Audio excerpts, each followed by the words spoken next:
let's just unpack nansi indaba kaNomzamo. Umkhumbulo uNomzamo was supposed to be a queen, who was actually treated like a queen already.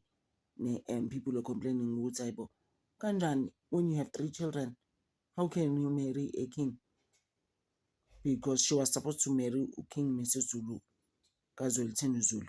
And then I don't know what was their follow off, but it just didn't work out.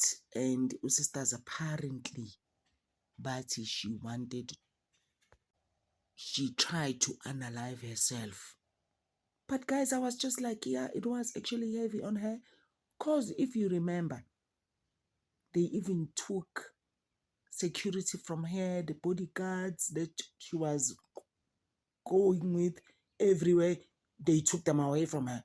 I was just like, that's not the life anymore. Because she was living it up before then. I don't know. Hope she's fine though. And after she tried to unalive herself, allegedly she had a stroke. Well, that's not nice, guys.